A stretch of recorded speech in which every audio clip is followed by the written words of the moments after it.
"Get out of here!" The bank president humiliated the old man. But the truth about him changed everything.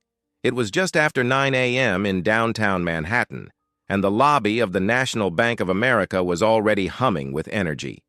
Businessmen in tailored suits sipped espresso, while analysts clutched tablets, skimming through morning reports. The marble floors gleamed under the soft golden light, and the air smelled faintly of fresh polish and ambition. That was when the doors turned. John Baxter stepped into the lobby through the gleaming, gold-framed revolving entrance. He wore a wrinkled beige shirt tucked loosely into a pair of faded trousers. His leather sandals, worn thin and cracked at the heels, made a soft, slapping sound against the floor. He walked with slow, deliberate steps. No rush, no uncertainty. Heads turned. Conversations dipped into silence. Resumes of meetings paused mid-sentence. Security guards exchanged looks. It wasn't every day that someone dressed like him walked into the most powerful financial institution on the East Coast, but John didn't seem to notice or didn't care. He walked up to the reception desk, his posture straight despite his age. His voice was calm, gentle even, when he said, "I'd like to speak with Mr. Nathaniel Blake. It's about a matter of some urgency. Concerning Pemex and government bonds." The receptionist blinked. "Do you have an appointment, sir?" "No," John said. "But he'll want to hear this. It's important." "Mr. Blake is very busy," she replied, her tone already laced with corporate dismissal. "Perhaps you can speak with someone from client relations." John shook his head slowly. "This is beyond client relations." Whispers had begun to spread among the staff. Some took discreet photos. A few laughed softly. Eventually, a junior manager named Clay was sent to handle the situation. "We can let him wait in the executive lounge," Clay suggested with a smirk. "Maybe Mr. Blake will enjoy the comedy." They escorted John past curious eyes, through sleek corridors lined with glass walls and tasteful art, into a high-ceilinged lounge filled with leather chairs and abstract sculptures. He sat near a tall window, quietly gazing out at the skyline. He asked for nothing. When Nathaniel Blake finally arrived, it was with the usual trail of assistants, emails pinging on his phone, and a cup of cold brew in hand.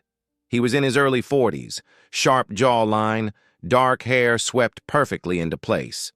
His suit was fitted to perfection, power tailor cut. He barely looked at John before speaking. "Who let this guy in here?" Clay shrugged. "He said it was urgent, something about Pemex." Nathaniel's eyes narrowed. "Pemex?" "Yes," John said, standing slowly. "I believe the bank is exposed to some high-risk investments that the board may not be aware of. And if I'm correct, some of those assets—" But Nathaniel cut him off with a chuckle. "You're serious?" He looked around, raising his voice just enough for the nearby executives to hear. "Look, I don't know who you think you are, but you're wasting everyone's time. You walk in here looking like you crawled out of a bus station bathroom, and you think you're going to lecture me on investments? I'm just trying to help. You don't belong in this building. You don't belong within 10 blocks of this building," Nathaniel snapped, now fully performing for his small audience. "You don't know what you're talking about, and frankly, you don't matter. You're just another old man lost in a world that moved on without him." The room fell silent. No one dared intervene, except Eleanor. She stepped forward from the far side of the room, holding a glass of water. She was a mid-level executive assistant, early 30s, sharp but kind-eyed. She had watched the scene unfold with increasing discomfort. "Here you go, sir," she said, handing the glass to John.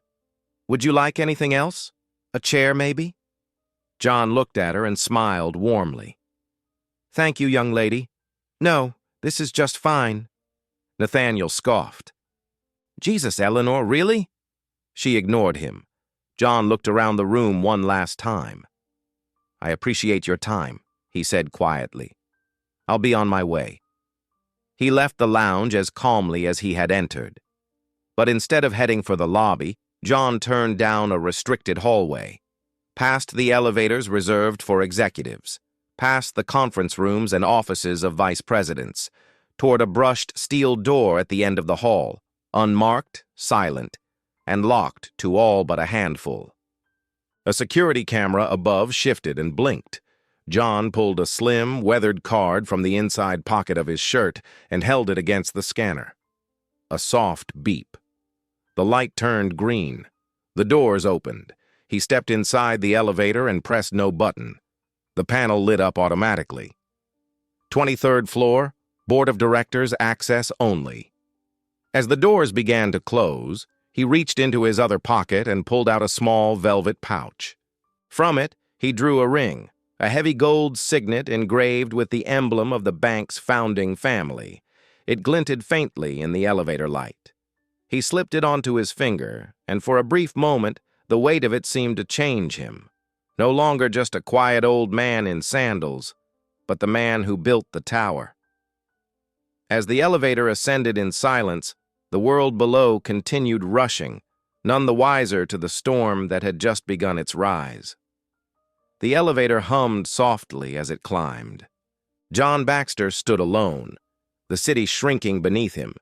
In his hand, the gold signet ring still caught the low light, its emblem unmistakable, the original crest of the National Bank of America, etched with the initials of its founding board. He slipped the ring back into his pocket as the elevator slowed. The display read, 23. The doors opened to a world no one downstairs would recognize. The 23rd floor wasn't listed on any public directory. No employee badge worked here. It was the sanctum of power, the true command center of the bank. Here, decisions were made not with headlines or press releases, but with pen strokes, silence, and the weight of legacy. Dark wood paneling lined the hallway.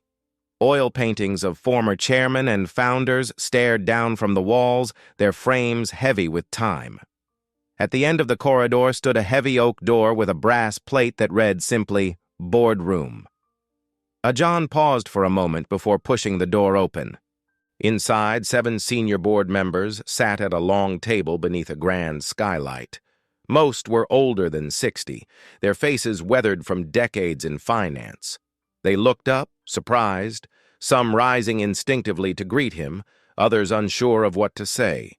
It had been years since John Baxter had called a meeting. He took his seat at the head of the table without a word. The chair was still his. It always had been. "Thank you for coming," he began. "I apologize for the short notice, but the matter is urgent." Some exchanged glances. Charles Whitmore, the CFO and longest-serving board member after John, leaned forward. "John, we didn't even know you were in the city." "I've been watching," John said, "and what I've seen has disturbed me." He reached into his worn leather satchel and pulled out a folder marked Confidential. One by one, he handed documents across the table. As of last month, Nathaniel Blake approved 3 high-leverage investments involving Pemex and speculative government-backed derivatives. These were pushed through special accounts using client portfolios. None of this was cleared by the board. Murmurs rose instantly. "This can't be accurate. Pemex? That's not in our asset strategy. Where's the oversight report on this?" John raised a hand and the room quieted. "I've confirmed it through internal compliance logs. Nathaniel authorized these trades using temporary overrides during off-peak hours. 2 senior risk officers resigned last quarter. No one connected the dots." Charles ran a hand over his face. "If this is true, this could violate SEC regulations." "It already does," John said. "And if those bonds collapse, we won't just face losses. We'll face class action lawsuits from every major investor group we serve." One of the board members, Walter Griggs, scoffed. "Nathaniel has doubled our profit margins in 2 years. His methods might be aggressive, but they've worked." John's gaze hardened. Profit without integrity isn't success. It's gambling. Another board member, Janice Lott, frowned as she flipped through the documents. Honestly, I felt something was off, but I never imagined it was this deep. The room fell into heavy silence. Then John added, "There's more." He placed a second folder on the table, this one thinner, but more damning. It contained internal memos, flagged compliance reports, and one particular email thread that had been deleted from the system, but recovered through a private audit John had commissioned weeks earlier. In that email, Nathaniel had written to a junior analyst, "Don't ask questions, just push it through. The board doesn't need to know everything." It was signed and time-stamped. "I want a full audit of every transaction in the past 6 months," John said. "And I want Mr. Blake present on this floor by end of day. No assistants, no attorneys." A pause. Then, reluctantly, Charles nodded. "He'll be summoned." John stood slowly. "It's time we remember what this bank was built to be." As the board meeting adjourned, whispers followed him down the corridor. Back in the executive tower, floors below, the workday continued. Emails, meetings, expense reports, and lattes. The fallout hadn't hit yet, but upstairs, wheels were turning. In her small, windowless office on the 14th floor, Eleanor had just returned from a quick lunch when her screen blinked. Internal memo, priority access, from Executive Board Services, to Eleanor Harris. Subject, floor 23. Directive time, 1:04 p.m. Please report to floor 23 at your earliest availability. Access has been temporarily authorized. Use executive elevator. No additional context is available. She blinked, rereading it twice. Floor 23? She didn't even know that was a real floor.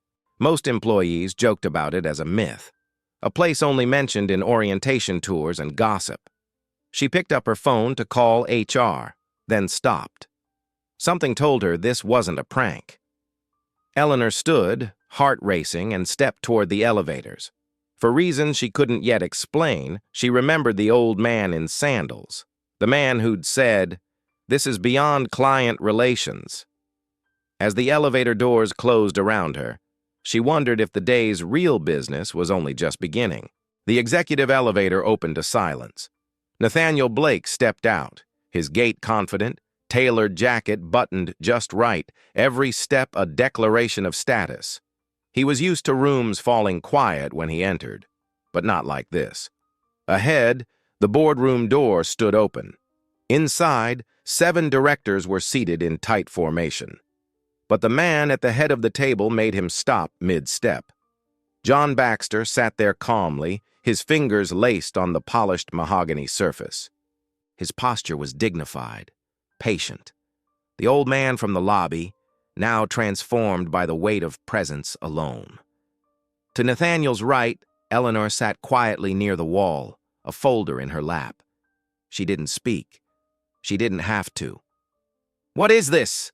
Nathaniel said sharply. "Why is she here? Why am I here?" John motioned to the seat opposite him. "Sit down, Nathaniel." The tone wasn't forceful, but something about it made Nathaniel obey, if only to mask the flicker of uncertainty that passed through him. "You're wasting my time," he muttered. John placed a leather-bound binder on the table and opened it. Inside were scanned contracts, emails, flagged transaction reports, and signed approvals, all with Nathaniel's name. It was a roadmap of recklessness. "Let's not waste time pretending this isn't happening," John said. "These are your authorizations, circumventing board oversight to invest client portfolios into unvetted high-risk positions." Nathaniel leaned back in his chair, folding his arms. "You've clearly been misinformed. I don't even recognize some of those." "You signed them," John replied, sliding one document closer. "Here and here, initialed, dated, and routed through your executive login." Nathaniel's face twitched. He pivoted to the room. "This is a setup. We've all been aggressive this year. That's why we're outperforming projections. If anyone here wants to point fingers, maybe we should start looking at—" "This isn't about strategy," Janice Lott cut in. Her voice was cold. "It's about protocol, about trust." John didn't raise his voice. He didn't need to. "I've spent the last 10 years letting others lead this institution," he said. "I stepped back. I observed. I let the board make decisions. I wanted the bank to evolve on its own." He looked at Nathaniel now, not with anger, but with disappointment. And for a while it did, until leadership turned into ego, until risk turned into arrogance. Nathaniel's mouth opened, but John continued. "You manipulated internal systems to bypass safeguards. You pressured junior analysts. You gambled with people's futures because you believed no one would stop you." The room was still. "You sit in a tower built on the backs of working people," John said, "and you forgot that your job was never to rule. It was to serve." Nathaniel stood suddenly, his voice shaking now. "You think you can just waltz in and lecture me? I made this bank what it is today." John rose to meet him, calm, steady. "No. You ran the bank. I built it." He reached into his blazer and withdrew a sleek black envelope. Inside was a certified ownership certificate, clear, notarized, and current. John laid it flat on the table. "I hold 51% of this institution. I've been chairman of the board for 31 years. Nathaniel froze. Several board members leaned forward, expressions hard to read. "This meeting is over," John said. 30 minutes later, the bank's central atrium filled with staff. Executives, analysts, interns, and janitorial teams, all summoned without explanation. The entire heart of the building pulsed with nervous energy. John Baxter stepped onto the raised platform first, alone. Microphones adjusted. The cameras rolled for internal broadcast.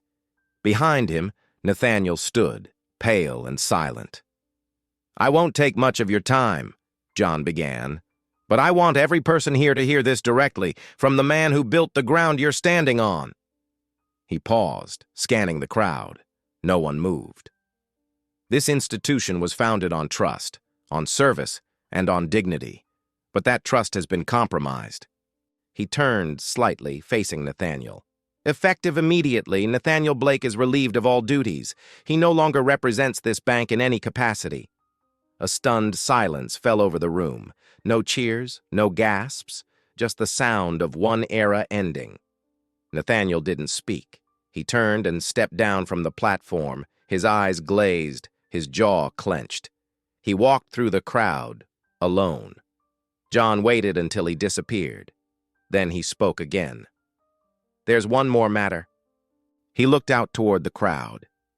"There was someone in this building who, in a moment of discomfort, chose kindness, who, when it would have been easier to follow the crowd, chose integrity." He turned and extended his hand toward Eleanor. "Eleanor Harris, please join me." She hesitated, stunned. Her feet didn't seem to move. But the crowd slowly made way, and she found herself on the stage, next to him. "As of this moment," John said, "the board has voted unanimously to appoint Eleanor Harris as interim CEO of the National Bank of America." A ripple of murmurs, wide eyes, a few shocked faces. John looked at her with warmth. "Your courage in the small moments revealed a character that deserves to lead." She tried to speak, but no words came, only a breath. John leaned in gently and whispered, "You'll do just fine." Then, before anyone could ask a question or take a photo, he stepped down from the platform. By the time Eleanor looked back toward him, he was gone, vanished into the building's shadows, just like the first time. But this time, he'd left a legacy behind. Nathaniel Blake disappeared from the public eye as quickly as his name had vanished from the bank's official site. One day, he was everywhere. Quarterly earnings calls, high-profile interviews, Forbes lists, and the next, a ghost. For weeks, rumors swirled. Some said he had fled the country. Others whispered of a nervous breakdown. No confirmation came from the board, and none was offered by Nathaniel himself. 6 months later, an intern from the Detroit branch emailed a photograph to Eleanor. It showed a man in rolled-up sleeves sweeping the floor of a small non-profit center on the east side of the city. The organization provided free financial literacy classes for low-income families. In the corner of the image, standing beside a whiteboard with smudged markers, was Nathaniel. Bearded, thinner, aged by something no mirror could measure. The subject line of the email read, "Is this who I think it is?" Eleanor never replied. She didn't need to. From the moment she took office as interim CEO, Eleanor Harris became a different kind of leader. Not louder, not flashier, but steadier. She listened more than she spoke, walked the floors of every department, and ate lunch in the break rooms rather than boardrooms. Her first official act was to launch a bank-wide initiative called the Elizabeth Protocol. It was named not after a policy expert or industry pioneer, but after Elizabeth Baxter, a name most employees had never heard. In a memo introducing the program, Eleanor wrote, "Elizabeth believed in leading with dignity, listening without judgment, and honoring every human being, regardless of title or attire. This protocol is her legacy." The Elizabeth Protocol restructured performance reviews to include emotional intelligence benchmarks. It created equity mentorship programs and ensured all entry-level employees received leadership development training. It even included a simple, often overlooked policy. No one should ever be dismissed based on appearance, not at the front desk, not in customer service, not anywhere. Some departments resisted at first, but the impact was undeniable. Turnover dropped, morale rose, and within a year, the National Bank of America became one of the top-rated financial employers in the country. Still, Eleanor often wondered if John was watching. He was, not through emails or meetings, not with memos or shareholder calls, but from the quiet corners of branches across the country. John Baxter, now truly retired, spent his days traveling from city to city, visiting branches unannounced. Sometimes he'd pose as a customer asking about a savings account. Other times he'd just sit in the waiting area with a magazine, watching. He noticed how tellers greeted the elderly, how managers spoke to interns, how the cleaning crew was acknowledged or ignored. And when he saw someone doing the right thing, holding the door for a mother with a stroller, offering extra help to a confused client, walking a new hire through a tough morning, he left small notes of encouragement. Written in his steady hand, they read things like, "You did something kind today. Don't forget how powerful that is." He'd slip them under coffee mugs, leave them in desk drawers, or tuck them inside bathroom mirror frames. No one knew who was leaving them. Some thought it was a secret culture initiative. Others assumed it was Eleanor herself. John never corrected them. One morning, nearly a year after the public reckoning, Eleanor arrived at her office to find a white envelope placed carefully on her desk. There was no name on the front, just a small gold wax seal, stamped with the original crest of the bank. Inside was a handwritten letter. "Dear Eleanor, I want to thank you, not just for what you've done, but for who you chose to be when no one was watching. The day we met, you offered a stranger a glass of water. That moment told me everything I needed to know. Elizabeth always believed the future belonged to those who lead with kindness. In you, she was right. The bank is yours now. Protect it not with walls, but with people, not with policies, but with principles." John Eleanor sat for a long time after reading it. Not crying, just quiet. Later that month, a new plaque was installed in the lobby of the bank's headquarters. It was crafted from bronze, smooth and understated, placed at eye level near the entrance where every visitor, client, and employee would see it as they walked in. It read, "To lead with dignity is to honor every soul who walks through our doors. Elizabeth Baxter." No press release was sent. No ribbon was cut. But those words began to echo through the halls, not as a slogan, but as a standard. and in quiet corners of quiet branches, somewhere in the background, an old man in sandals sometimes still watched, just to be sure.